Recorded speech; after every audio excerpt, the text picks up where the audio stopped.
Hello my dear learners, welcome to the new video. आज की इस वीडियो में हम देखेंगे क्लास 10 केमिस्ट्री का chapter 3 that is metals and non metals.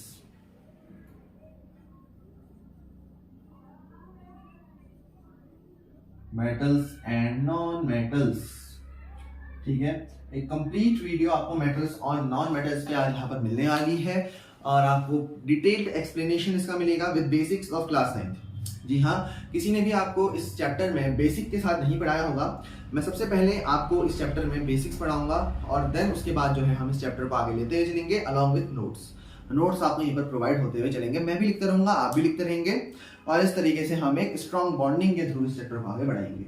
अच्छा, तो अनयूजुअली मतलब हम जो है यहाँ पर थोड़ा सा अनयूजुअल चलेंगे। मतलब यूजुअली लोग फिजिकल प्रॉपर्टीज के साथ शुरू करते हैं, मेटल नॉन मेटल की डेफिनेशन के साथ शुरू करते हैं।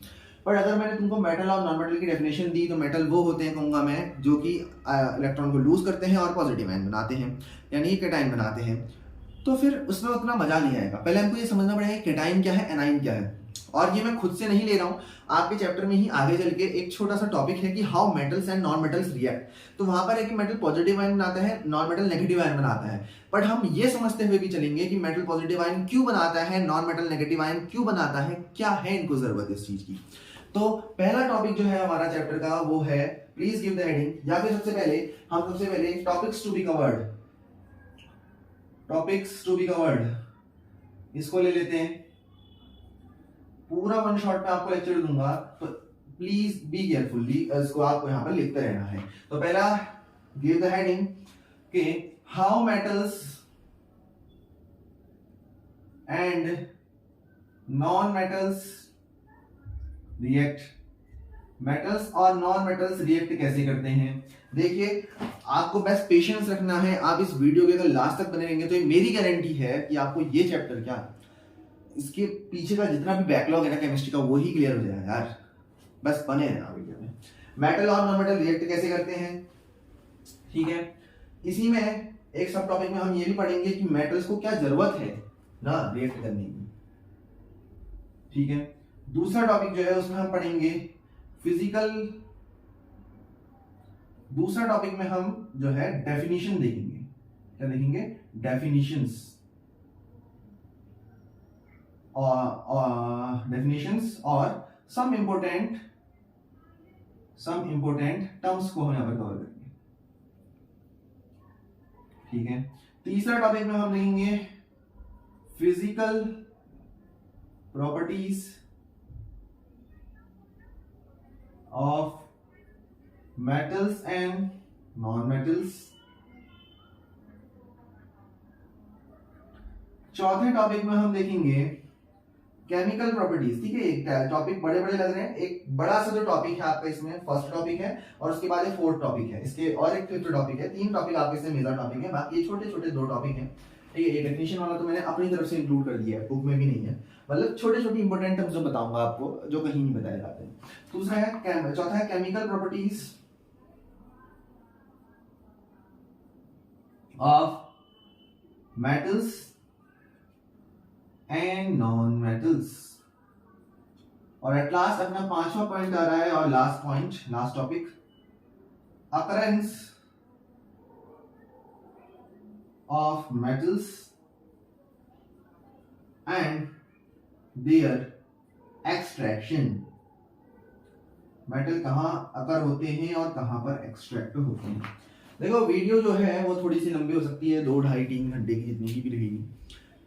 तो इसमें इतना ध्यान रखना कि ये 4 टॉपिक तो कवर कर ही लेना। 5वें टॉपिक के लिए तुम ब्रेक ले सकते हो, 5वें टॉपिक के लिए तुम ब्रेक ले सकते हो। ये 4 टॉपिक प्लीज कवर कर लेना, ठीक है। तो शुरू करते हैं भैया। पहला topic, how metals and non metals react. Please give the heading how metals and non metals react, ठीक है। लिख देना पर बड़े बड़े अक्षरों में, how metals and non-metals react. Topic 1। अच्छा, मेटल और नॉन मेटल रिएक्ट कैसे करते हैं। तो सर बचपन से पढ़ते हुए आ रहे हैं, थोड़ी सी वही चीजें छाप देते हैं। क्या? Metals and non metals react by sharing, sharing हटाओ सर, शेयरिंग कहाँ ला रहे हो, कोवलेंट कंपाउंड थोड़ी बना रहे हैं, by donating and gaining of electrons. Metal और नॉन मेटल जो है वो डोनेट और गेन करके इलेक्ट्रॉन को जो है क्या करते हैं, रिएक्ट करते हैं। अच्छा, a metal donates electron to form cation, जिसको हम पॉजिटिव आयन भी बोलते हैं। ठीक है, जब भी कोई एटम इलेक्ट्रॉन को लूज या गेन करता है तो उसको हम आयन बोलते हैं। ठीक है, जब भी कोई एटम इलेक्ट्रॉन को लूज या गेन करता है तो उसको हम क्या बोलते हैं, आयन बोलते हैं। जो मैंने सेकंड टॉपिक इंक्लूड किया है सम इंपॉर्टेंट डेफिनेशंस या इंपॉर्टेंट टर्म्स वाला, उसमें मैं इसकी डेफिनेशन बताऊंगा। So these are called as ions. तो metals donate electron to form cation और positive ion, whereas non-metals gain electron so as to form anion or anions or negative ion। ठीक है, ions मतलब आयन, ठीक है, anion और negative ion. अब सवाल ये आता है कि हम समझ गए कि मेटल जो है वो इलेक्ट्रॉन को डोनेट करेगा और पॉजिटिव आयन बनाएगा, नॉन मेटल जो है गेन करेगा और एनायन या फिर नेगेटिव आयन बनाएगा। बट सवाल ये आया कि मेटल ने डोनेट क्यों किया और नॉन मेटल ने गेन क्यों किया। सवाल ये है यहाँ पर ना, why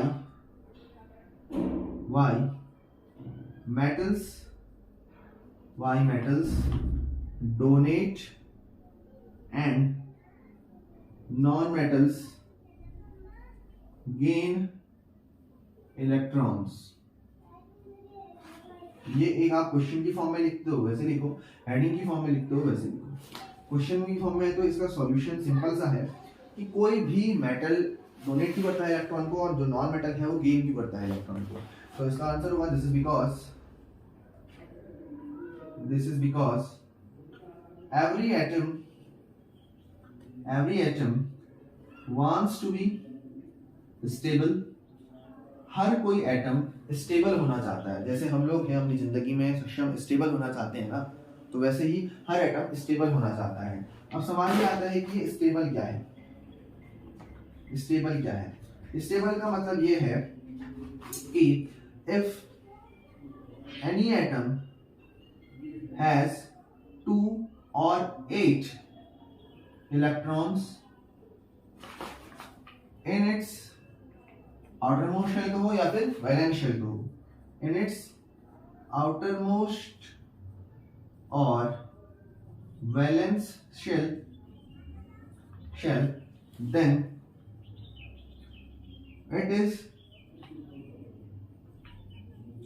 said to be stable. ठीक है, धीरे धीरे स्पीड पकड़ेंगे। तो अगर किसी भी एटम के आउटर मोस्ट शेल में 8 इलेक्ट्रॉन या फिर 2 इलेक्ट्रॉन होते हैं तो हम कहते हैं कि वो स्टेबल है। 8 इलेक्ट्रॉन होते हैं जनरली, बहुत मोस्ट ऑफ द एटम के 8 इलेक्ट्रॉन होते हैं, बट हीलियम एक ऐसी इनर्ट गैस है जिसके आउटर मोस्ट शेल में 2 इलेक्ट्रॉन होते हैं, जिसका डुप्लेट कंप्लीट होता है। तो हम सिंपल भाषा में कहते हैं कि अगर किसी भी एटम का डुप्लेट या फिर ऑक्टेट कंप्लीट होता है, ठीक है, तो इसको हम यहाँ पर लिखेंगे।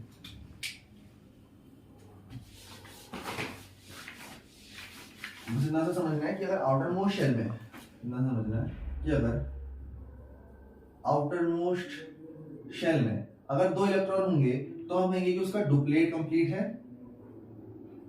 हम कहेंगे कि उसका डुप्लेट कंप्लीट है। और अगर आउटर मोस्ट शेल में ही 8 इलेक्ट्रॉन होंगे तो हम कहेंगे उसका ऑक्टेट कंप्लीट है। ठीक है, तो हर एटम स्टेबल होना चाहता है, इसीलिए वो अपने आउटर मोस्ट शेल में 2 या 8 इलेक्ट्रॉन को रखना चाहता है। ठीक है, तो यही है स्टेबल।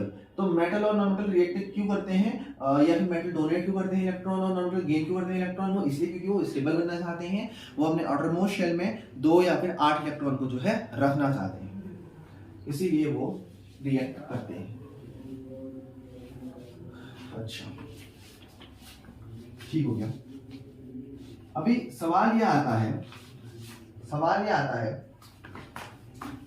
कि why only to add 8 electrons are required to become stable. That means कि 2 या 8 इलेक्ट्रॉन की ही जरूरत क्यों पड़ती है स्टेबल बनने के लिए? 3 भी हो सकता था, 4 भी हो सकता था। So for that we have inert gases.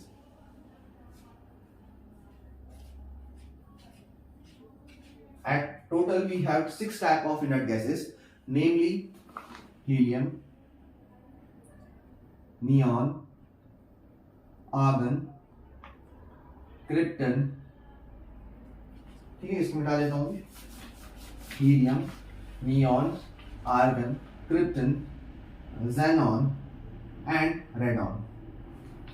ठीक है, सिंबल भी लिख देते हैं। तो हीलियम, नियॉन, आर्गन, क्रिप्टन और xenon, रेडॉन।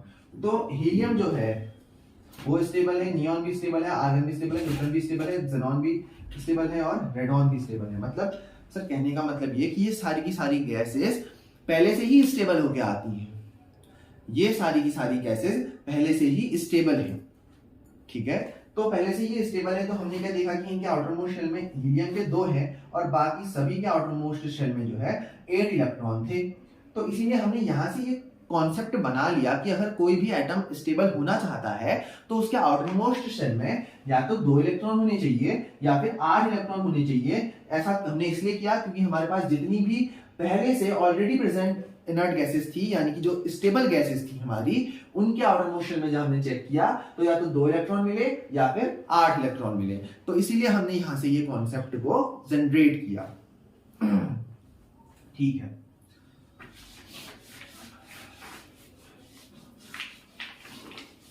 तो अब सवाल आता है कि रिएक्शन समझ लेते हैं थोड़ी। हमने कहा कि मेटल डोनेट करता है और नॉन मेटल जो है वो गेन करता है।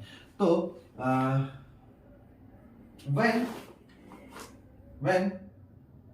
metal and non metal react, ठीक है, ये आप ही का जो है यहाँ पर एक कॉन्सेप्ट है। तो जब मेटल और नॉन मेटल रिएक्ट करते हैं तो non metal react, then ionic bonds are formed between them। तो जब मेटल और नॉन मेटल रिएक्ट करेंगे तो उन दोनों के बीच से जो रिएक्शन होगी उसमें क्या बनते हैं? आयोनिक बॉन्ड्स बनते हैं। और आयोनिक बॉन्ड्स क्या होते हैं? ऐसे बॉन्ड्स जो कि इलेक्ट्रॉन के या तो लूज करने से या फिर गेन करने से फॉर्म हो, उन इलेक्ट्रॉन्स को हम आयोनिक बॉन्ड्स कहते हैं। ठीक है, एक बार मैं यहां पर लिख भी दूंगा कि आयोनिक बॉन्ड्स क्या होते हैं। Ionic bonds are those bonds, ठीक है, सीधे सीधे लिखेंगे, बॉन्ड्स फॉर्म्ड बाय डोनेटिंग और गेनिंग ऑफ इलेक्ट्रॉन तो इस टाइप के बॉन्ड जो कि डोनेट करने से या फिर गेन करने से इलेक्ट्रॉन के फॉर्म होते हैं, such type of bond are called as ionic bonds. ठीक हो गया। अब compounds formed by ionic bonds, ठीक है, compounds formed by ionic bonds, ठीक है, जिंदा अभी से पूरा कनेक्ट कराते हुए चलूंगा। Ionic bonds are called as ionic compounds। तो जो कंपाउंड आयनिक बॉन्ड से बने होंगे उनको हम आयनिक कंपाउंड कहते हैं। फॉर एग्जांपल, एक बार मैं इसको दोबारा आपको रिवाइज कराऊंगा। सोडियम क्लोराइड, ठीक है, सोडियम क्लोराइड फॉर्मूला क्या है सर? NaCl। उसके बाद मैग्नीशियम क्लोराइड,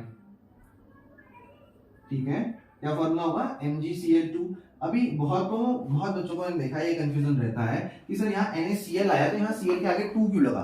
तो इसका सिंपल सा आंसर ये रहेगा कि इसके लिए आपको वैलेंसीज पता होनी चाहिए। अगर आपको वैलेंसीज के बारे में नहीं पता तो आप कमेंट करिएगा, और अगर 1 के इस वीडियो में कमेंट हो जाते हैं तो मैं उस टॉपिक के ऊपर, वैलेंसीज के ऊपर एक डिटेल्ड एक्सप्लेनेशन वाली वीडियो आपको प्रोवाइड करा दूंगा। ठीक है, वैसे तो जो ये वैलेंसीज वाली वीडियो है ये आपको खुद से बनानी चाहिए, क्योंकि आपके 10th तक के जितने भी वैलेंसीज हैं वो मैंने सारे कवर कर रखे हैं, जितने भी फॉर्मूले बनते हैं वो सारा चार्ट मेरे पास है। बट अगर इस वीडियो में 1 के कमेंट होते हैं तभी मैं उस चार्ट को आपको प्रोवाइड करा पाऊंगा, ठीक है। ओके, सोडियम क्लोराइड और मैग्नीशियम क्लोराइड दोनों एग्जांपल लिए। यहाँ तो क्लोराइड दिया है, आप सल्फेट लो, सल्फाइड लो, नाइट्राइट लो, नाइट्रेट लो, कुछ भी ले सकते हो। मैंने 2 एग्जांपल लिया और एक बार डॉट कनेक्ट कराता ही चलता हूँ। मैंने कहा मेटल और नॉन मेटल रिएक्ट क्यों करते हैं या कैसे करते हैं। मैंने कहा मेटल जो है पॉजिटिव आयन बनाते हैं क्योंकि वो डोनेट करते हैं इलेक्ट्रॉन को, और नॉन मेटल जो है गेन करते हैं, इसीलिए वो नेगेटिव आयन बनाते हैं। इसके बाद एक और कॉन्सेप्ट अगर कंफ्यूजन है, एक और कॉन्सेप्ट इसके बाद ला रहा हूँ, ठीक है। बिल्कुल भी कंफ्यूजन नहीं रखना। मेटल डोनेट करते हैं, नॉन मेटल गेन करते हैं, ठीक है। तो वो क्या करते हैं, मेटल पॉजिटिव आयन बनाते हैं, नॉन मेटल नेगेटिव आयन बनाते हैं, ये हमने पढ़ा। अब हमने कहा कि उनको जरूरत क्या है डोनेट या गेन करने की। मैंने कहा हर कोई स्टेबल होना चाहता है, और स्टेबल होना चाहता है तो उसके आउटर मोस्ट शेल में 2 या फिर 8 इलेक्ट्रॉन होने चाहिए। और 2 या 8 इलेक्ट्रॉन ही क्यों होने चाहिए सर, 3 भी हो सकते थे, 4 भी हो सकते थे। वो इसलिए होने चाहिए क्योंकि हमारे पास 6 इनर्ट गैसेस हैं, helium, neon, argon, krypton, xenon, radon. Helium के आउटर मोस्ट शेल में 2 इलेक्ट्रॉन है, और neon, argon, krypton, xenon, radon के आउटर मोस्ट शेल में 8 इलेक्ट्रॉन है, और हीलियम के हैं जो सिर्फ 2 ही इलेक्ट्रॉन है आउटर मोस्ट शेल में। तो इसलिए हमने कहा कि अगर कोई भी एटम स्टेबल होना चाहता है तो उसके आउटर मोस्ट शेल में आइदर 2 और वेदर 8 इलेक्ट्रॉन्स होने चाहिए, तब जाके हम कहेंगे कि वो एटम जो है स्टेबल है। इतना हमने पढ़ा। फिर हमने कहा जो मेटल्स जब रिएक्ट करते हैं ना तो उनमें आयोनिक बॉन्ड्स बनते हैं। अब आयोनिक बॉन्ड क्या होते हैं, आयोनिक बॉन्ड ऐसे बॉन्ड जो कि डोनेशन या फिर गेनिंग से बनते हैं। तो मेटल डोनेट कर रहे हैं और नॉन मेटल ले रहे हैं, तो इसका मतलब उनके बीच में आयोनिक बॉन्ड बन रहे होंगे। और जब उनके बीच में आयोनिक बॉन्ड बन रहे हैं तो आयोनिक बॉन्ड बन रहे हैं तो वो आपस में मिल जा रहे हैं, तो उनके मिलने से मेटल और नॉन मेटल के कंपाउंड बन रहे हैं। तो आयोनिक बॉन्ड से बने हुए कंपाउंड को हमने आयोनिक कंपाउंड्स कहा है। अब आयोनिक कंपाउंड के 2 एग्जांपल मैंने यहाँ पर आपको दे दिए हैं। इतना क्लियर होना चाहिए, ठीक है। नहीं क्लियर है तो दोबारा वीडियो को देखो, पक्का आ जाएगा, शर्त है, ठीक है। इतना हो गया। तो ये हमने आयनिक बॉन्ड्स तक का देखा। अब सवाल ये आता है, ठीक है, कोई नहीं बताएगा, इतना मैं खुद से क्वेश्चन दे रहा हूं आपको, ठीक है।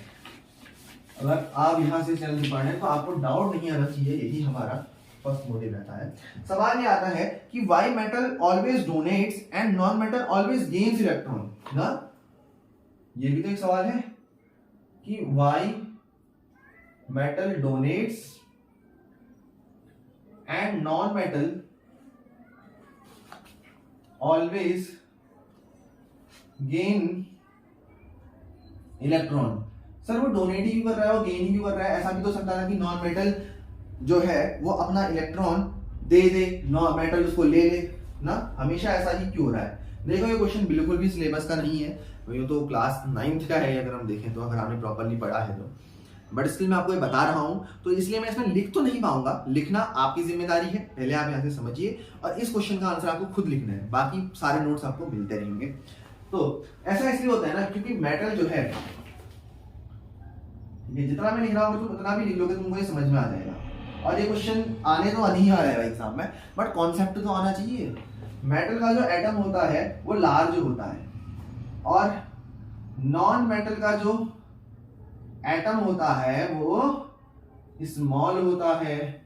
तो अगर तुमने पिछले साल अपना केमिस्ट्री का 4th चैप्टर पढ़ा है 9th का, इसमें रदरफोर्ड का, नील बोहर का, ये सारे मॉडल पढ़े हैं, तो तुमको पता होगा कि न्यूक्लियस से एक फोर्स लगती है इलेक्ट्रॉन में, जो इलेक्ट्रॉन्स को अपनी तरफ खींचती है। किसने बताया था, कमेंट करके बताएं। तो न्यूक्लियस से एक फोर्स लगती है इलेक्ट्रॉन्स में जो कि इलेक्ट्रॉन्स को अपनी तरफ अट्रैक्ट करती है ना। तो मेटल का एटम तो बड़ा है सर, मेटल का एटम बड़ा है, इतना बड़ा है, इतना बड़ा है, ये मेटल, ठीक है, मेटल मैंने ले लिया। अब मेटल का एटम बड़ा है तो मैंने चलो इसको सोडियम ले लिया। सोडियम का क्या होता है सर, 2H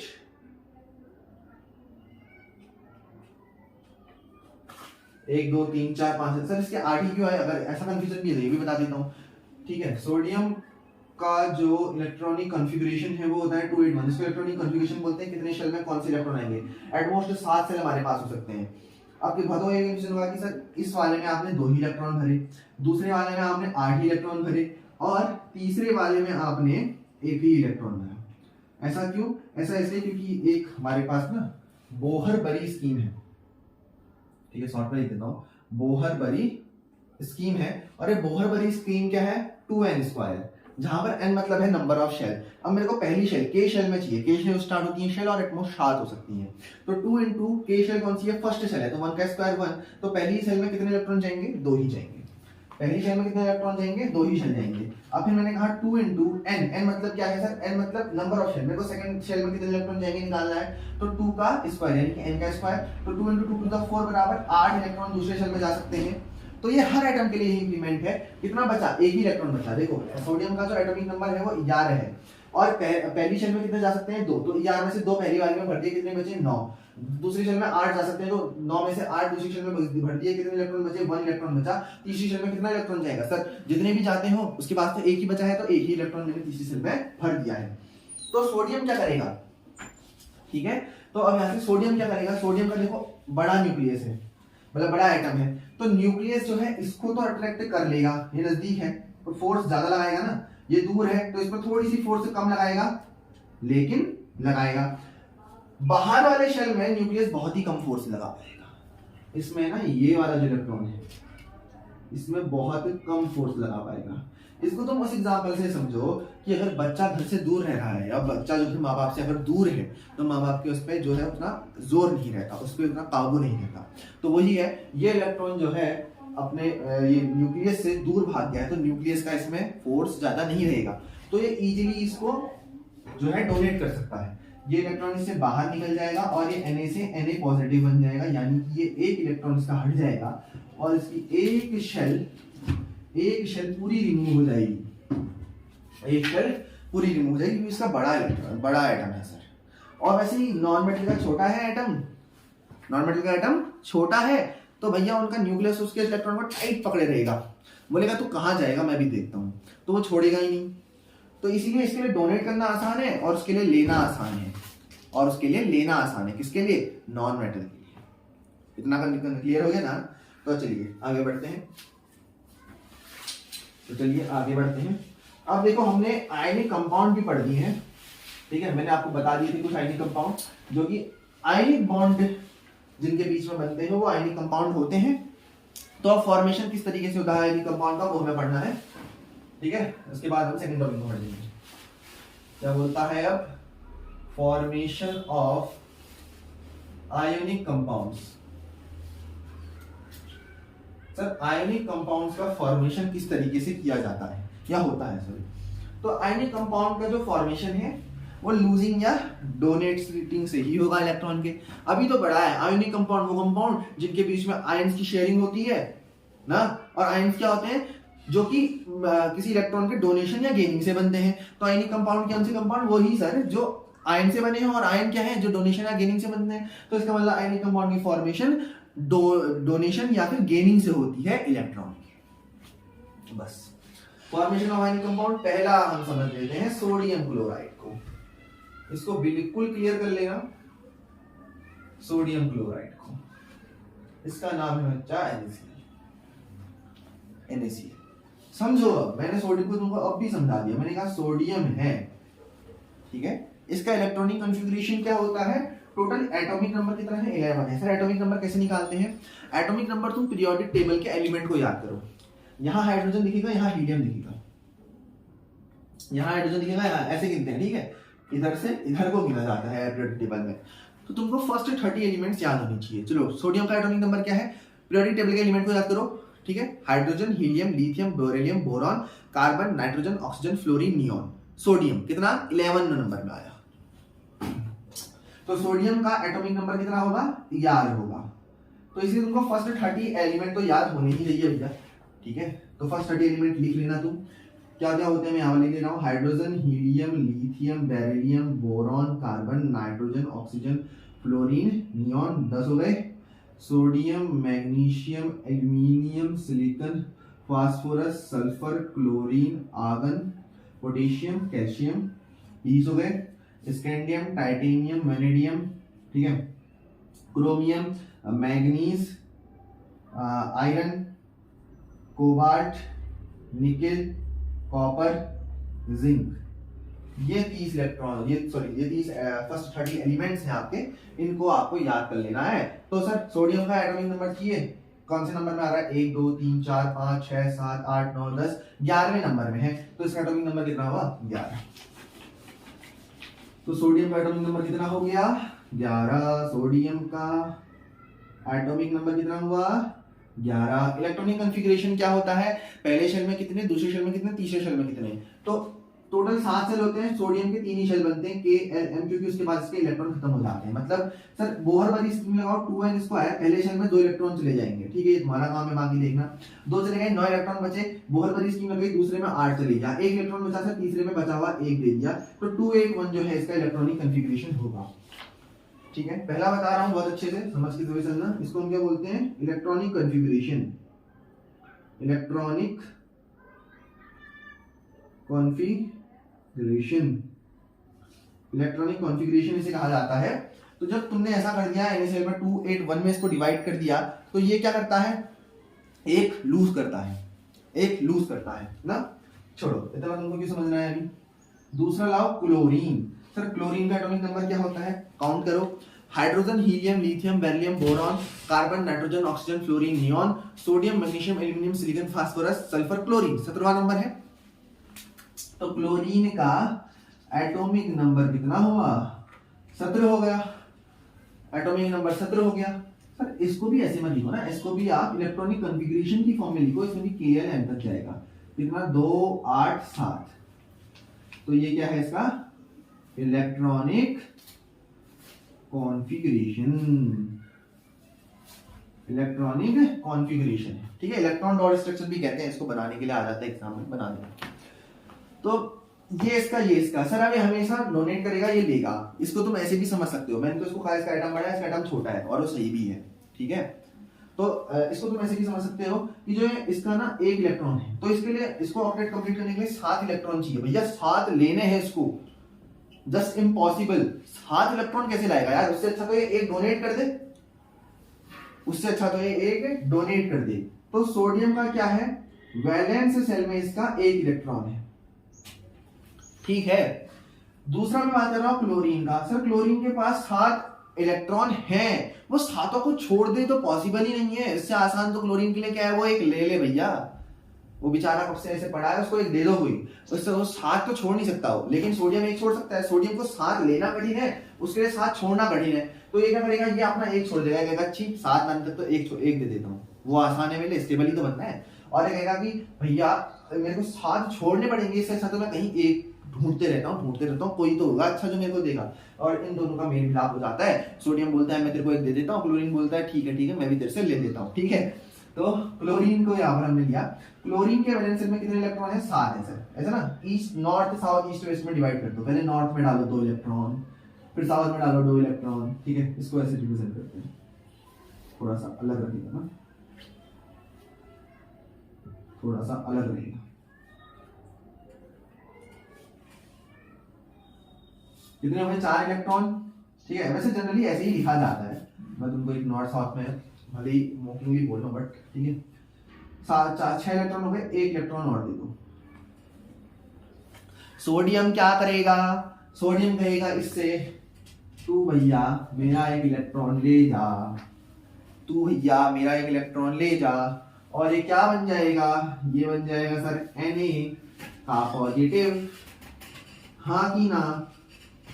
हाँ सर। और क्लोरीन कहेगा कि तू भैया मेरे पास 1 आ जा, और एक क्लोरीन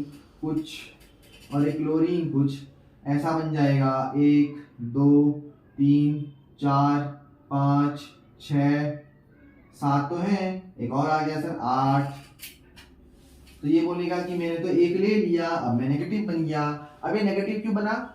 यहाँ पर तुम्हारा वो सीन नहीं चलता, किसी ने ले लिया तो वो पॉजिटिव है, बल्कि किसी के पास जुड़ गया है, और किसी ने दे दिया तो उससे घट गया तो वो नेगेटिव नहीं। यहाँ पर चलता है उधारी का सिस्टम। क्या उधारी का सिस्टम? सोडियम ने क्लोरीन से कुछ लिया नहीं लिया, लेकिन सोडियम दानी है, उसने 1 इलेक्ट्रॉन दिया है, तो वो पॉजिटिव बनेगा। क्यों बनेगा पॉजिटिव? इसने 1 दिया है क्लोरीन को, यानी कि वो दानी है, देने वाला है, देने वाला पॉजिटिव। क्लोरीन उधार लिया है भैया, क्लोरीन ने उधार लिया है सोडियम से, क्लोरीन ने उधार लिया है, अपने में लिया है, तो वो नेगेटिव बनेगा। ध्यान रखना, लेने वाला ऋणी है, देने वाला दानी है, बस कॉन्सेप्ट क्लियर। क्लोरीन ने उधार लिया तो इसलिए 1 नेगेटिव। तो सर ये अपना कंपाउंड क्या बना? इसको हम क्या कह देते हैं? NaCl। इसको हम कह देते हैं NaCl। इस तरीके से कंपाउंड बनता है, ठीक है। एडजस्टेड मत करना, ये मैंने खाली समझाने के लिए करा है। इलेक्ट्रॉन डाटा स्ट्रक्चर असली वाला अभी दिखाऊंगा। इतना समझ में आ गया होगा, इसको भी नोट कर लो, प्लीज नोट इट डाउन। अभी हम अपना रियल वाला जो इलेक्ट्रॉन डॉट स्ट्रक्चर है उसको ड्रॉ करने वाले हैं, जो तुमको सही में समझना है। क्या समझना है, ये तो मैंने बहुत समझाने के लिए डीप चले गया था। सोडियम के वैलेंस इलेक्ट्रॉन में 1 इलेक्ट्रॉन, वैलेंस में 1 इलेक्ट्रॉन, क्लोरीन का सर 7, ठीक है। 1 2 3 4 5 6 7, ठीक है। इसका 1 इसका 7, तो क्या होगा, कुछ नहीं होगा। क्लोरीन इससे कहेगा भैया तू मेरे पास आ जा, तू मेरे पास आ जा, ये कहता है। ठीक बन रही है इसकी बॉन्डिंग, बिल्कुल सही है। सोडियम थोड़ी मिलेगा उससे, तो क्या बनेगा फिर, ये ऐसा बन जाता है सर। ये कहता है भैया मैं तो पॉजिटिव हूं, और क्लोरीन क्या कहता है कि भैया मैंने तो तुमसे 8 के 8 ले लिए हैं, 6 7 8, और मैं नेगेटिव बन गया हूं। तो ये तुम्हारा क्या कंपाउंड कहा, इसको कहा sir NaCl, sodium chloride, sodium chloride, ठीक है। दूसरा आयनिक कंपाउंड आता है सर, क्या आता है, मैग्नीशियम क्लोराइड कहा जाता है इसको, मैग्नीशियम क्लोराइड कहा जाता है इसको। तुमको कभी इसका फॉर्मूला बनाना नहीं आता तो वैलेंसी देखो ना, मैग्नीशियम की वैलेंसी 2 पॉजिटिव, क्लोरीन की वैलेंसी 1 नेगेटिव। जब इनमें सर आपस में मिलेंगे तो मैग्नीशियम क्लोरीन की वैलेंसी लेगा कितनी है 1, और क्लोरीन मैग्नीशियम की लेगा 2, तो क्या बना सर MgCl2, मैग्नीशियम क्लोराइड का फॉर्मूला। नहीं आता है तो कमेंट करो, इसकी वीडियो भी तुमको मिल जाएगी। तो MgCl2 की फॉर्मेशन कैसे हो रही है जरा देखते हैं। मैग्नीशियम कितने हैं आउटर मोस्ट में, सर क्या ऐसी बात कर रहे हो, काउंट करते हैं ना, 12 है। कैसे, hydrogen helium lithium beryllium boron carbon nitrogen oxygen fluorine neon sodium magnesium 12 है सर, एटॉमिक नंबर 12 है इसके पास, टोटल 12 इलेक्ट्रॉन है सर। अब बांटो, पहले वाले में 2 चले गए, दूसरे में 8 चले गए, 2 ही इलेक्ट्रॉन बचे, करके देखना कितने इलेक्ट्रॉन बचे, 2 ही इलेक्ट्रॉन बचे सर। Mg तो 1 ही है, ठीक हो गया। क्लोरीन 2 है, क्लोरीन 2 है, क्लोरीन कितने हैं 2 हैं। तो क्लोरीन जब 2 है तो अभी अभी हमने क्लोरीन के लिए इलेक्ट्रॉन डॉट स्ट्रक्चर बनाया था ना, कितना था सर 7, कितना था 7 इलेक्ट्रॉन थे इसके पास, 1 2 3 4 5 6 7, ठीक। इसके पास कितने 1 2 3 4 5 6 7, ठीक है। ऐसा कुछ नहीं है, कहीं भी दे सकते हो, ये मेरा थोड़ा सा यहाँ पर चार्ट ही खराब है, ओके। तो क्या होगा, ये क्लोरीन आएगा, बोलेगा मैग्नीशियम से भैया 1 तो तू मेरे को दे दे, इसके 8 हो गए, हाँ सर हो गए, कैसी बात कर रहे हो। और ये क्लोरीन आएगा, ये कहेगा मेरे से मैग्नीशियम से भैया तू भी मेरे को दे दे, इसके भी 8 हो गए क्या, अरे सर वो तो कैसी बातें कर रहे हो, गिनो ना भैया, एक मैग्नीशियम ने इसको दे दिया और एक उसने दे दिया। मैग्नीशियम के लिए 6 लाने कठिन है, 2 है, 2 दे देगा, बढ़िया है, आसानी से 2 दे देगा, 6 कहां से लाएगा ऑक्टेट पूरे करने के लिए ना, ऐसे ही तो समझते हैं हम। ये बन गया आपका मैग्नीशियम क्लोराइड। लिखते कैसे हैं सर वो बता दो जरा। देखो Mg तो ठीक है, लेकिन इसने अभी डोनेट किए हैं तो ये पॉजिटिव तो रहेगा। कितने दिए हैं, 1 और 1 2 दिए हैं, तो 2 पॉजिटिव बन जाएगा, ठीक है सर। और क्लोरीन जो है ये कितने हैं, अब 2 लिए हैं, मत कहना 2 लिए हैं कहोगे तो फिर ये तो गलत बात हो जाएगी भैया, दिल तोड़ दिया फिर तो। 2 नहीं लिए क्लोरीन ने 1 ही लिया है, वो तो 2 क्लोरीन ने मिला के 2 लिए हैं, 1 क्लोरीन ने कितना लिया है, 1 लिया है, तो ये क्लोरीन 1 नेगेटिव होगा। लेकिन क्लोरीन है कितने टोटल, 2 हैं, तो 2 नीचे लिखोगे, तो भैया 2 कहाँ लिखोगे, नीचे लिखोगे, ये इसके आयंस हैं, और एक क्लोरीन है कितने टोटल 2 है, तो 2 नीचे लिखोगे। क्या फॉर्मूला बन गया, MgCl2 बन गया, MgCl2 बन गया। अभी हो गए सर, तुमने 2 इलेक्ट्रॉन तो पहले यहाँ से यहाँ क्रॉस कराए, फिर यहाँ से यहाँ क्रॉस कराया, ऐसे भी कंपाउंड बनते हैं हमारे में से, हमने इस तरीके से यहाँ पर समझ लिया, ठीक है। तुम अगर ऐसा करोगे ना 2 पॉजिटिव इसका 1 नेगेटिव, ऐसा कंपाउंड ऐसे ही बनाए जाते हैं, ठीक है। फॉर एग्जाम्पल पोटेशियम सल्फेट का तुमको बनाना है, पोटेशियम सल्फेट का तुमको कंपाउंड बनाना है। Potassium sir K1 positive, sulphate SO4 2 negative, क्या बनता है सर K2SO4। अब वहां इतना नहीं करते भैया, वहां पर वैलेंसी याद रखनी पड़ती है, वैलेंसी के अकॉर्डिंग ही बनते हैं, ठीक है फॉर्मूले। बट इलेक्ट्रॉन डॉट स्ट्रक्चर जब कह रहा है तो हम इस तरीके से इज्जत के साथ लिख के थोड़े से फॉर्मूले बनाते हैं। Concept clear.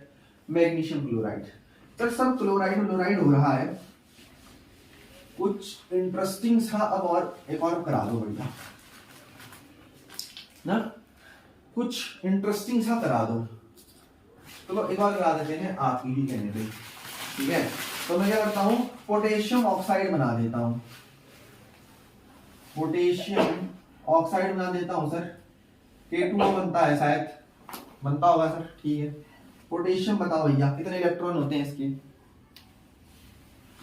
देखो 19, 2 8 8 एक इलेक्ट्रॉन बचता है, आउटर मोशन में 8 इलेक्ट्रॉन होते हैं। ऑक्सीजन के कितने होते हैं सर, ऑक्सीजन का एटॉमिक नंबर 8 होता है, नहीं होता, होता है। कितने होते हैं, 6 होते हैं ना, 6 होते हैं। तो 1 2 3 4 5 6, 1 2 3 4 5 6। सर 1 मिनट गड़बड़ हो गई, इसके पास तो एक ही है तो साथ ही बनेंगे। अच्छा यहाँ पे तो देखो जरा नजर मारो, K2 2 के होंगे, मतलब सर जी 2 के होंगे, एक के ये, एक के ये। देखो एक और इंटरेस्टिंग चीज आ गई हमारे पास। इसमें क्या इंटरेस्टिंग है सर, इसमें इंटरेस्टिंग ये है कि इसमें मेटल पार्ट जो है, जो ये एनाइन पार्ट है ये है। तो ये ऑक्सीजन क्या कहेगा, इससे आजा मेरे पास आजा, और इससे भी आजा मेरे पास आजा। तो ये क्या बनेगा सर, गलती मत करना, के ने कितने दिए सर, अभी आपने कहा था मैग्नीशियम में 2 है तो 2 पॉजिटिव कर दो। नहीं भैया, वहां एक मैग्नीशियम ने 2 इलेक्ट्रॉन दिए थे, यहाँ एक पोटेशियम ने एक ही इलेक्ट्रॉन दिया है तो ये 1 पॉजिटिव ही बनेगा। टोटल पोटेशियम कितने हैं, 2, नीचे से लिखते हैं। नंबर आएगा एटम का तो वो नीचे से लिखेंगे, कितने इलेक्ट्रॉन दिए वो ऊपर लिखते हैं हमेशा। मैग्नीशियम ने 2 दिए थे तभी वहां हमने ऊपर 2 पॉजिटिव करा, लेकिन एक मैग्नीशियम ने 2 दिए थे ना वहां, ये लेकिन यहाँ एक पोटेशियम कितना दे रहा है, एक ही तो दे रहा है, तो 1 पॉजिटिव लिखेंगे, है कितने 2, ठीक है सर। K2 फिर O, ऑक्सीजन, ऑक्सीजन में क्या लिखूं सर, कुछ मत करो, 8 बना दो, 8 हो गए इसके, 1 2 3 4 5 6 7 8, कितने लिए हैं, एक ऑक्सीजन में 2 लिए हैं अभी, वहां मैग्नीशियम ने 2 दिए थे ना, मैग्नीशियम ने वहां 2 दिए थे और वहां 2 क्लोरीन थे, तो दोनों ने अलग अलग लिए थे, लेकिन यहाँ एक ही ऑक्सीजन है तो यहाँ पर ये 2 नेगेटिव। ऐसा बनता है कुछ ठंडा। तो फॉर्मूला क्या बन जाता है इसका, K2O बन जाता है सभी। जितने एटम है वो नीचे लिखते हैं, ऑक्सीजन का एक ही एटम था तो नीचे एक लिखूंगा, एक कोई वैल्यू नहीं होती, मतलब एक 1 into 1 मल्टीप्लाइड बाय सम 1 नहीं होता है, तो सब लिखते नहीं है भैया, ठीक है। समझ में आपने, दिल की बातें हैं समझ जाया करो, दिल से दिल की बातें करते हुए अब हम बढ़ते हैं अपने टॉपिक 2 की तरफ। हम बढ़ते हैं अपने टॉपिक 2 की तरफ, जिसको कि मैं खारिज करने वाला हूं।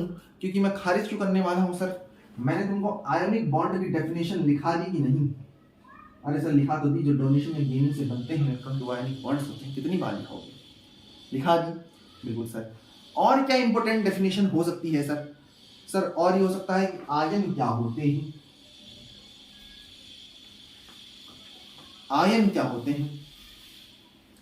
अब आयन भी वही है और आयोनिक बॉन्ड्स हैं, आयन आयंस के कह सकते हो, combining capacity of an atom कहते हैं इसको।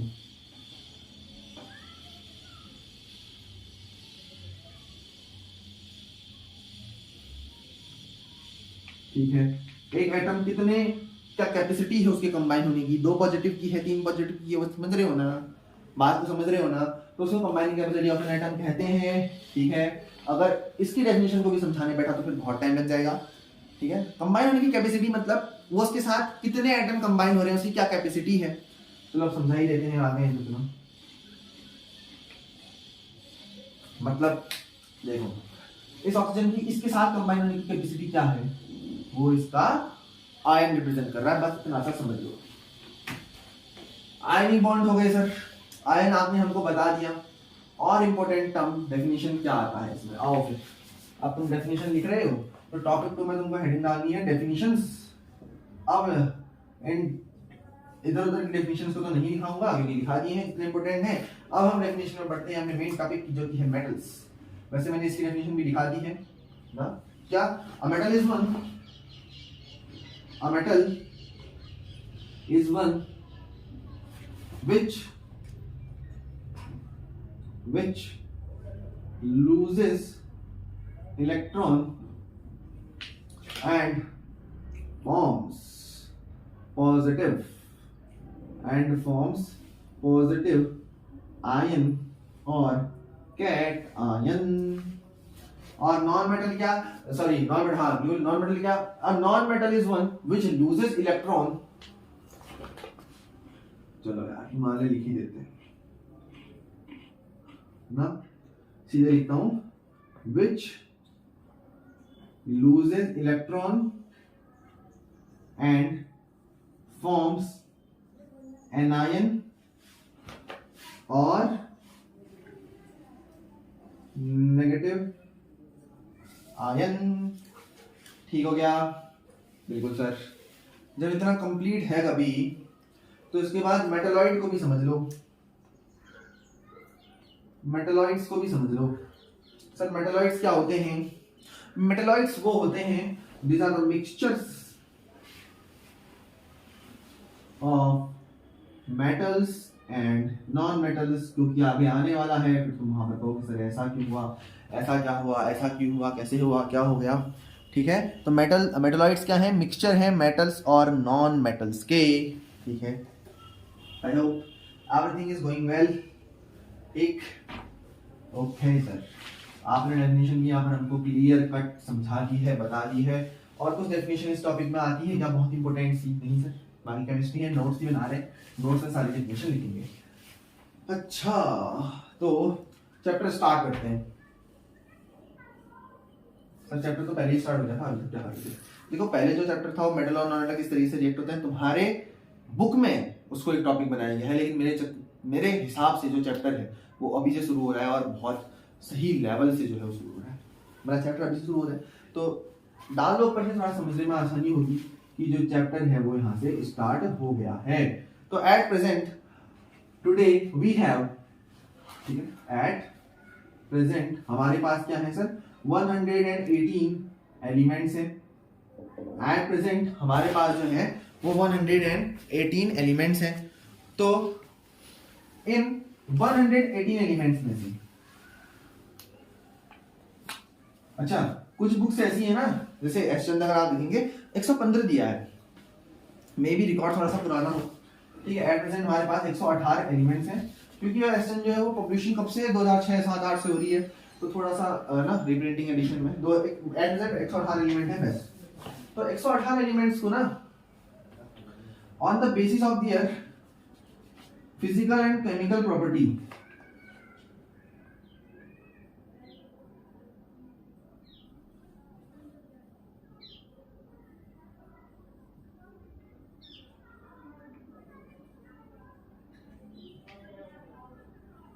हमने इनको 3 पार्ट में बांट दिया है। कितने पार्ट में सर? 3 पार्ट में। अब 3 ही पार्ट में क्यों बांटा? क्योंकि 3 ही पार्ट में। ठीक है, पहला पार्ट जो है वो कहलाता है मेटल्स, दूसरा जो है वो कहलाता है नॉन मेटल्स, और तीसरा जो है उसको हम कह देते हैं सर जी मेटलॉइड्स। ठीक है, सारा डेफिनेशन पहले वाले में दे चुका हूँ, अगर पहले वाला नहीं लिखा है और लिखने जा रहे हो तो एक पहले वाले में ऐसा चार्ट बनाना, फिर इसके नीचे डेफिनेशन लिखना, मजा आ जाएगा तुमको। ठीक है, वरना डेफिनेशन तुम्हें को पहले प्रोवाइड करा दी है, आगे बढ़ते रहो, बढ़िया चल रहा है, तुम्हारे नोट्स भी बन गए होंगे। ठीक है, तो इतना सब कुछ हो गया है, मेटल, नॉन मेटल और मेटलॉइड्स, 3 चीजों में हमने बांट दिया है। बढ़िया सर, समझ गए। अब क्या करें? अब कुछ बचता है कि चैप्टर में? हाँ, अब आता है topic number 3। Please give the heading. Topic number 3, physical properties, physical properties of metals, non metals देखो एनसीईआरटी में मेटलॉइड्स की तो नहीं दी है, बट मैं पर्सनली इसको देना चाहूंगा एंड मेटलॉइड्स, ठीक है। एनसीईआरटी में तो नहीं दिया है, पर हम जो है अपनी तरफ से इस डेफिनेशन को देना चाहेंगे, तो इसलिए मैं यहाँ पर जो है इसको इंक्लूड कर दे रहा हूँ, ठीक है। तो सॉरी भाई, थोड़ा सा कैमरा की जो है प्रॉब्लम आ गई। Physical property metal, non metal, metalloids.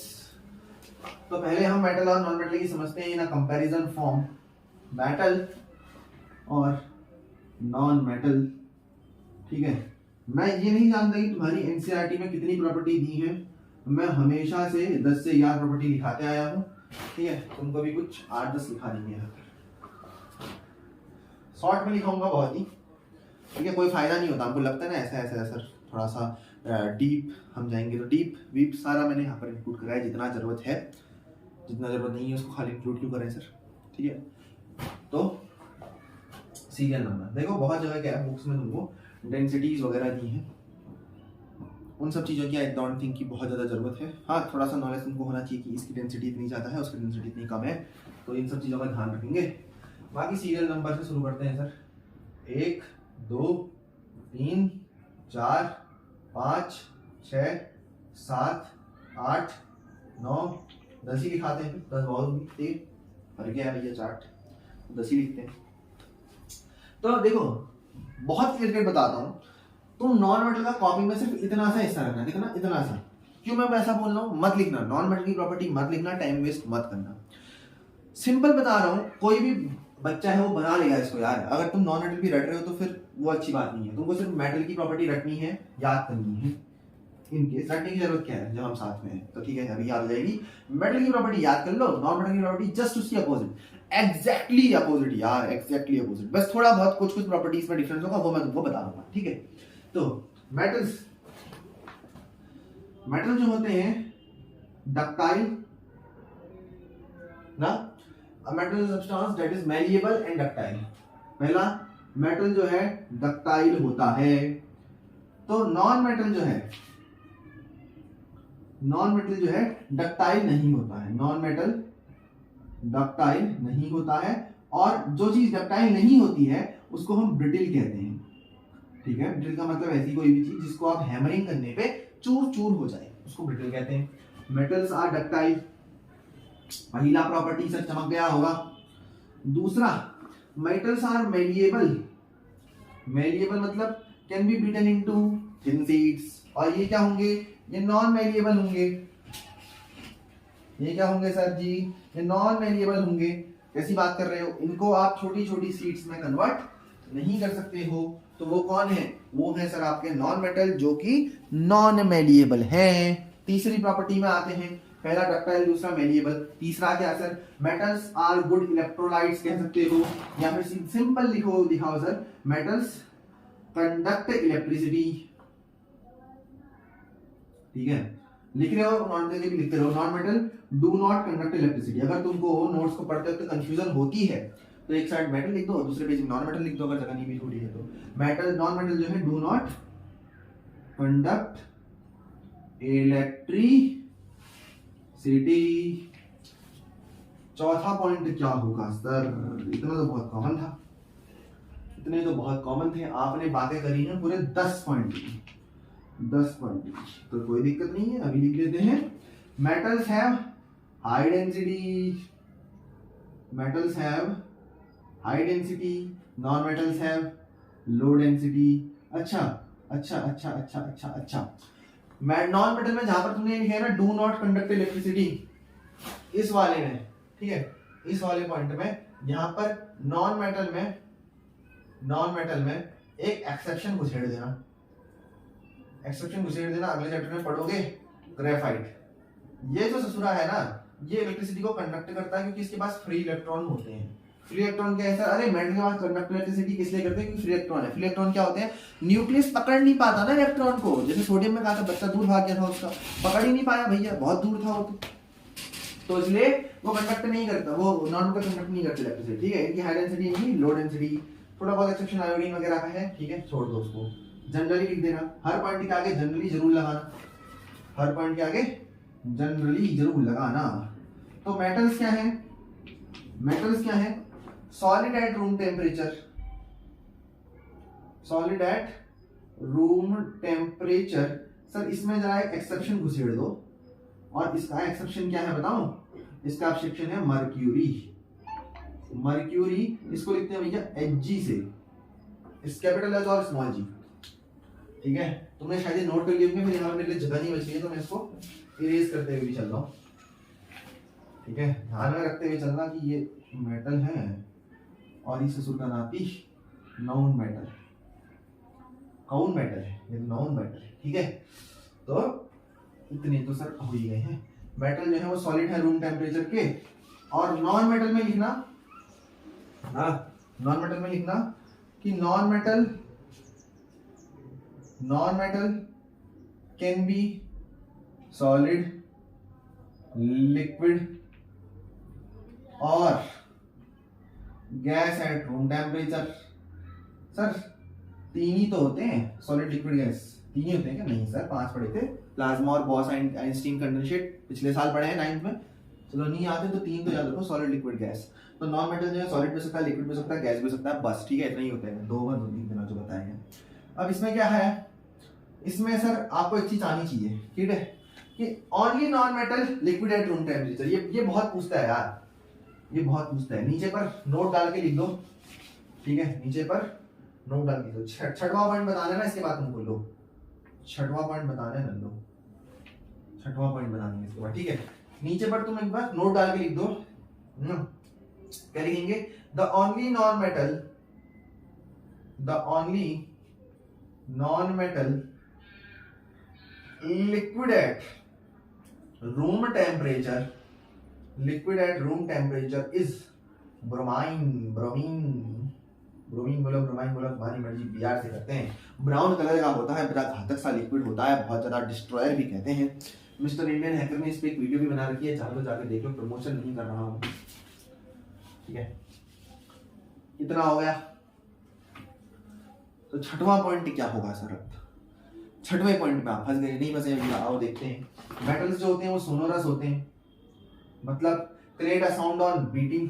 ये नॉन मेटल जो है सर, ये नॉन सोनोरस है, नॉन सोनोरस। सोनाटा की घड़ी याद करना, आ जाएगा ये पॉइंट।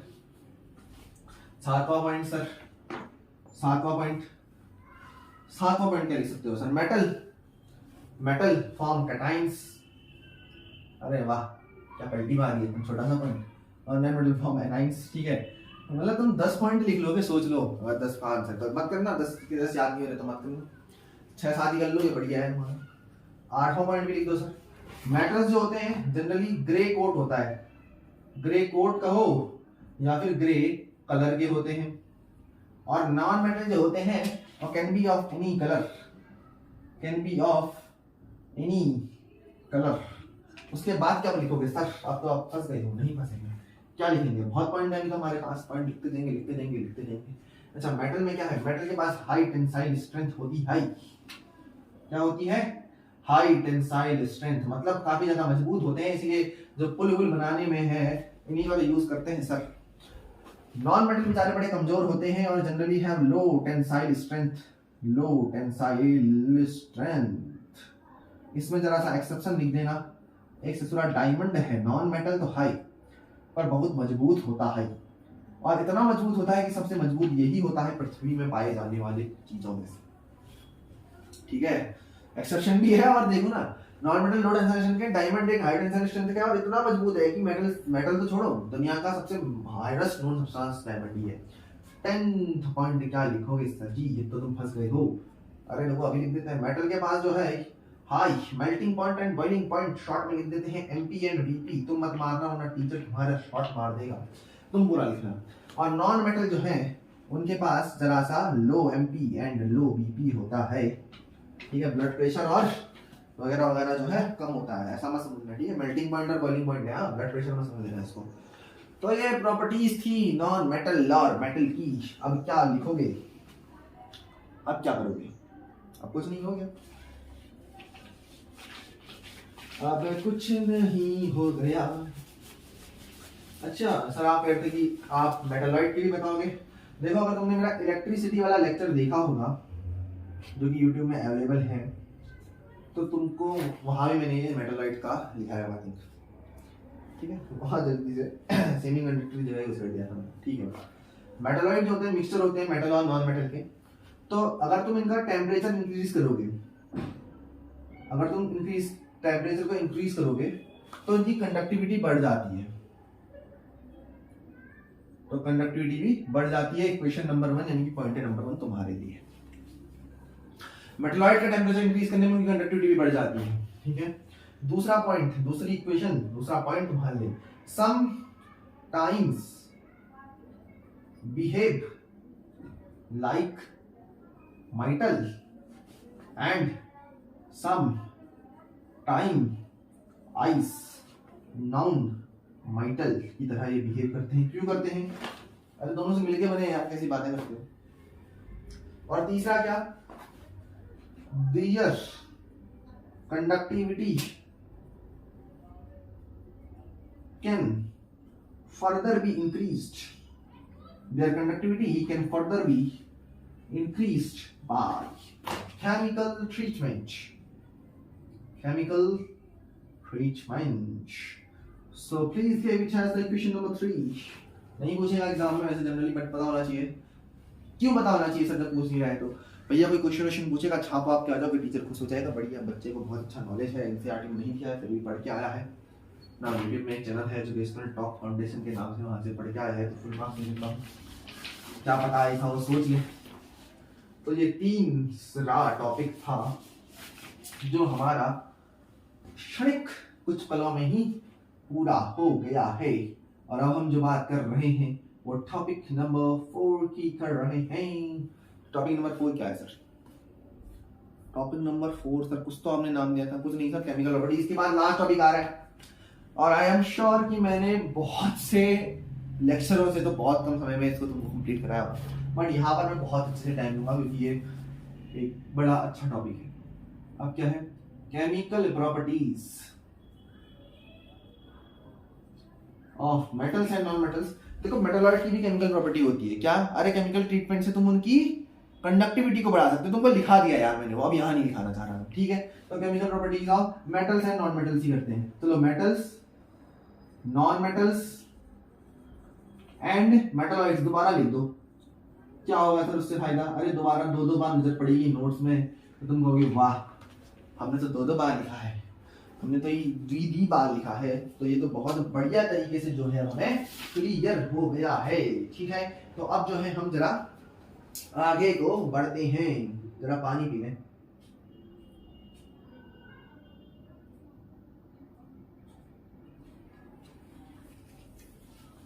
ओके, तो पहला वर्ड क्या बोलता है? Reaction of metal with oxygen.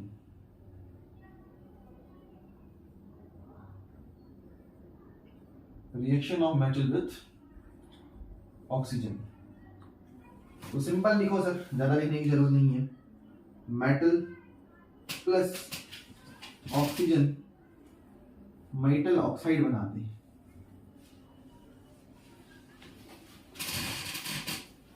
क्या कहा sir? Metal plus oxygen metal oxide बनाते हैं। तो सर मेटल ले लो कुछ जरा, देखो potassium plus oxygen K plus O2 K2O बनाता है। सर दोबारा से बता रहा हूं भैया, जिसको वैलेंसी क्लियर नहीं है कर लो, पूरा साल जाएगा, ठीक है। K प्लस O2 K2O होता है। एग्जाम्पल हो गया, ये एग्जाम्पल हो गया। पहला ले लो, दूसरा ले लो, Na प्लस O2 Na2O, ठीक है। तीसरा ले लो, क्या लो, कुछ भी दे दो, Ca ले लो sir, Ca plus O2 CaO बन जाता है। ये सारे तुम्हारे कुछ ऑक्सीजन के साथ वाले एग्जाम्पल होते हैं। तो जरा सा आगे बढ़ते हैं। ये जितना छोटा दिख रहा है ना उतना है नहीं। अब तुमको इसमें दूंगा मैं लंबी चौड़ी सी एक लिस्ट, जिसको तुमको पढ़ना पड़ेगा। क्या पढ़ना पड़ेगा? देखो जहां पर रिएक्शन हो गई ना, एक बड़ी सी बहुत सुंदर तरीके की डार्क कलर की लाइन खींच दो, खींच दी। तो डार्क कलर की लाइन खींच दी, तो अब उसके बाद लिखना क्या, मेटल ऑक्साइड्स जो यहाँ पर बने हैं ना, the metal oxides formed in the, ऊपर वाली रिएक्शन क्या लिखते हैं, अब रिएक्शन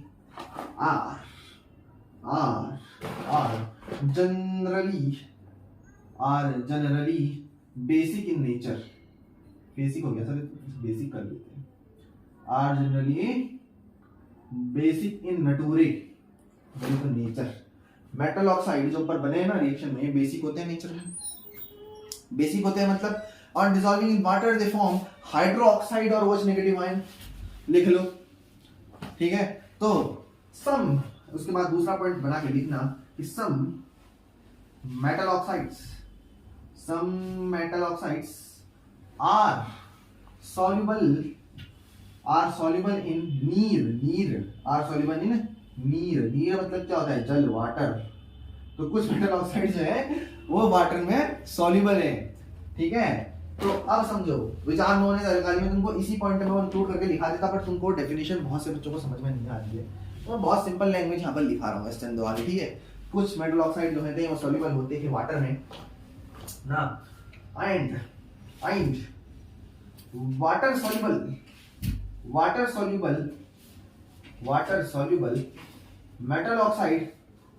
सॉल्युबल मेटल ऑक्साइड जो क्या है, बेसिक है नेचर में।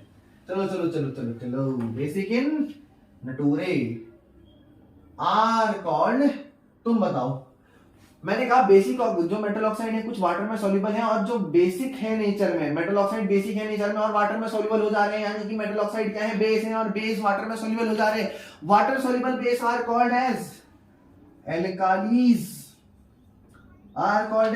एल्कालीज, ये कहां बोलेंगे सर, सेकंड चैप्टर में पढ़ के आए हैं, बहुत अच्छे से रट के आए हैं कि water soluble base are called as एल्कालीज।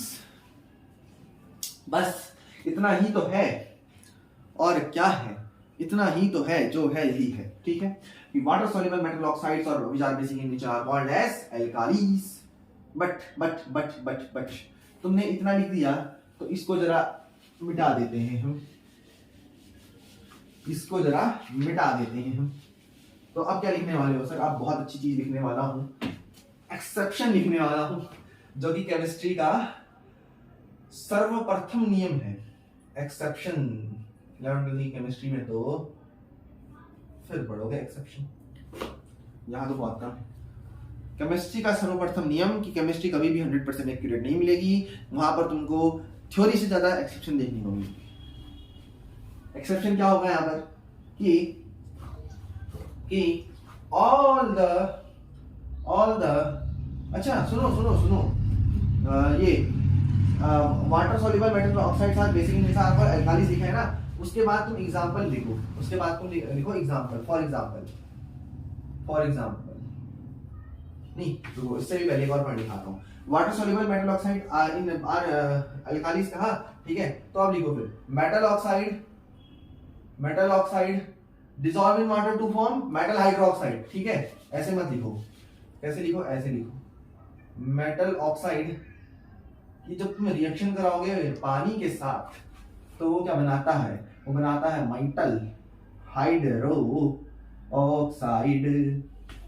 अब इसमें डालो तुम फॉर वाला एग्जाम्पल, जैसे मैंने लिया सर Na2O प्लस H2O क्या बनेगा, NaOH। तो सर ये NaOH जो बन रहा है ना, कमाल की बात देखो, ये भी तो बेस है, जिसके आगे OH लग जाता है वो क्या है, वो बेस है।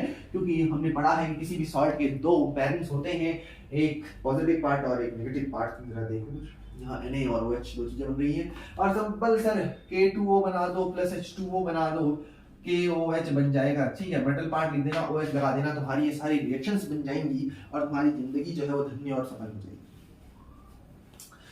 कभी तुम्हारा इतना हो गया, तो अब तुम डालो एक्सेप्शन, और पॉइंट टू बी नोटेड, ठीक है। एक्सेप्शन और point to be noted by not. Exception क्या है यहां पर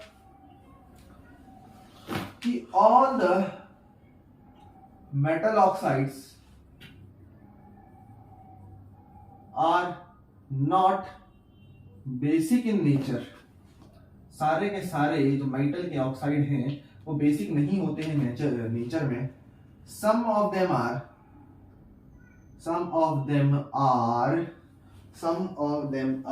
मैं एक बार मार्कर ढूंढ लूं अपना कोई दूसरा सा, ठीक है। कुछ जो होते हैं उनमें से कुछ जो होते हैं एम्फोटेरिक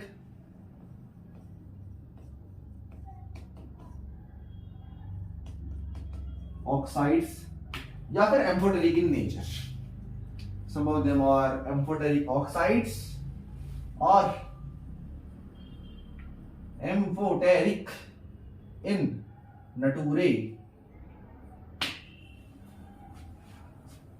ठीक है। बात करिए अंदर से ले गया। अच्छा, तो एम्फोटेरिक ऑक्साइड या फिर एम्फोटेरिक इन नेचर, अच्छे से नया कॉन्सेप्ट आ गया। फिर ये एम्फोटेरिक ऑक्साइड लिखा दो जरा। देखो तभी मैंने कहा कि मैं वहां डेफिनेशन में क्या लिखा हूं। जब तुम यही की चीज पढ़ी हुई यही देखोगे तभी तो तुमको याद होगा ना, तो इसलिए यही लिखाते हैं इसको, एम्फोटेरिक ऑक्साइड। तो इसमें लिखेंगे हम those metal oxide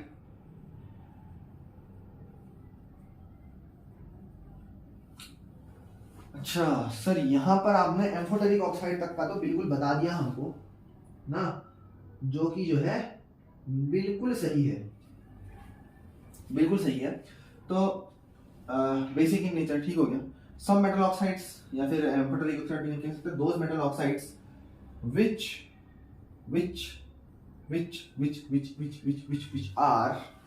are basic as well as acidic in nature। अरे सर जी क्या कह दिया, ऐसे मेटल ऑक्साइड जो कि बेसिक भी है और एसिडिक भी है नेचर में। चिंता मत करो, तुम्हारे पास नहीं है याद करने के लिए, ये तुमको देते ही नहीं है, बच्चा समझ के छोड़ देते हैं। तो सर एक चीज ये बताओ कि कब वो एसिडिक होगा कब बेसिक होगा, ठीक है। ऐसे ही लिख देते हैं, कब एसिडिक होगा और कब जो है वो बेसिक होगा। ये तो क्वेश्चन मार्क वाला सवाल हो गया है जी। तो देखो it depends upon the condition. वो कंडीशन के ऊपर डिपेंड करेगा सर, वो किसके साथ रिएक्शन कर रहा है। बेस के साथ रिएक्शन करेगा एसिड बन जाएगा, एसिड के साथ रिएक्शन करेगा बेस बन जाएगा, बात खत्म।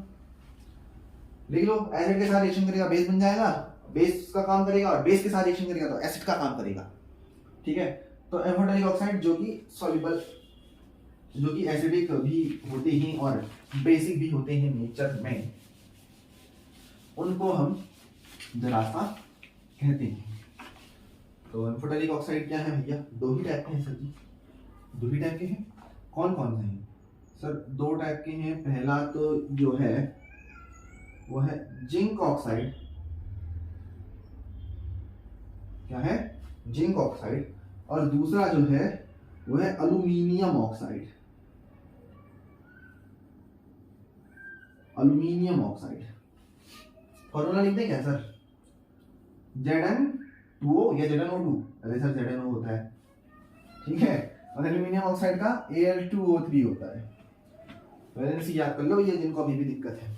अब repeating it again and again ना। तो पहला एग्जांपल ले लेते हैं, एल्यूमिनियम ही ले लेते हैं। Aluminium oxide Al2O3। तो पहला लिखो ए पार्ट, रिएक्शन विथ एसिड। तो सर Al2O3 प्लस HCl क्या होगा, क्या होगा सर? ये तो AlCl3 जैसा कुछ बन रहा है और H2O जैसा कुछ बन रहा है, कुछ निकल रहा है। तो क्या ये सही होगा? तो क्या ये सही होगा? नहीं सर, ये बिल्कुल ही गलत हो जाएगा। या ये सही होगा?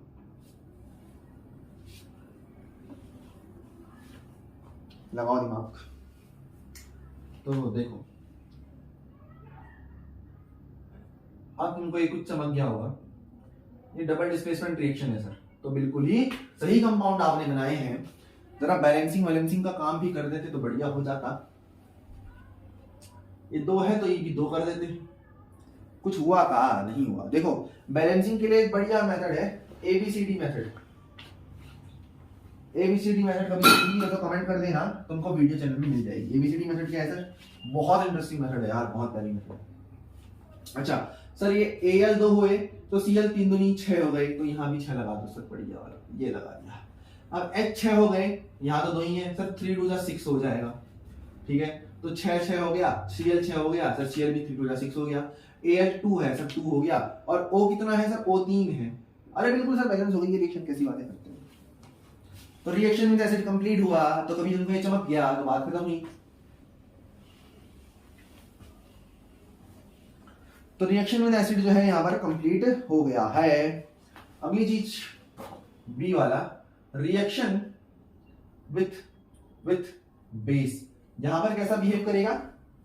बेस के साथ कर रहा है, एसिड की तरह बिहेव करेगा सर। कैसी बात है देखो। और देखो ऊपर वाटर इसलिए भी बन रहा था क्योंकि न्यूट्रलाइजेशन की रिएक्शन थी भाई, तुमने वो भी ध्यान नहीं दिया। तो रिएक्शन विद बेस, तो Al2O3 प्लस बेस क्या लूं सर? NaOH ले लो। ले लो क्या? ले लिया। तो क्या बनेगा सर? NaAlO2 बनता है ये, ठीक है। NaAlO2 बनता है प्लस न्यूट्रलाइजेशन। बैलेंस तुम करोगे, तुम्हारी ये होमवर्क है, तुम्हारे लिए एक बहुत छोटा सा होमवर्क है, रिएक्शन बैलेंस कर लो। और अगर किसी को, ठीक है बहुत क्लियरली बोलो, किसी को अभी बैलेंस करना नहीं आ रहा है तो छोड़ दो ये चैप्टर पढ़ना, भैया पहले चैप्टर में कोई फायदा नहीं है जब तक तुम बेसिक लेना पड़ेगा। तो ये तो हमने सर पहला एग्जांपल लिया। अरे दूसरा भी तो है, क्या? Zinc oxide. Zinc oxide sir, zinc oxide तो मैं इसकी रिएक्शन 2 चीजों से कराऊंगा ना सर, 2 चीजों से कराऊंगा। पहला मैं किसके साथ कराऊं सर? पहला मैं कराता हूं एसिड के साथ, तो ZnO प्लस HCl क्या बनेगा सर? ZnCl2 प्लस H2O, क्या यही बनेगा? दूसरा देखो ना सर, ZnO प्लस NaCl, ठीक है, लिख लेना बेस के साथ है। तो ये क्या बनता है सर? Na2ZnO2। अच्छा हाँ, मैं सॉरी वहां बताना भूल गया। बहुत लोग बोलते हैं सर इन कंपाउंड का फॉर्मूला कैसे बनता है? तो देखो इसके लिए तुमको ना एक शब्द होता है ऑक्सीडेशन स्टेट। क्या? Oxidation state. ये जो शब्द होता है ना, इसको याद करने से कुछ नहीं होगा, इसके अंदर की चीजों को याद करना पड़ेगा। तो वो अभी तुम छोड़ दो, सिलेबस में नहीं है, जितना है रख देना, इसको रखना पड़ेगा। ऑक्सीडेशन स्टेट से रिलेटेड बात को रखना पड़ता है, थोड़ा नहीं, कोई ट्रिक नहीं है इसके बाद जो फिक्स बैठे। छोटी मोटी ट्रिक्स हैं जो कि थोड़ा बहुत कहीं कहीं पर काम चलाव होती हैं, नहीं है टोटल फिक्स तुमको नहीं मिलेगा यहाँ पर आंसर, उसके लिए तुमको इलेवेंथ में जानना पड़ेगा।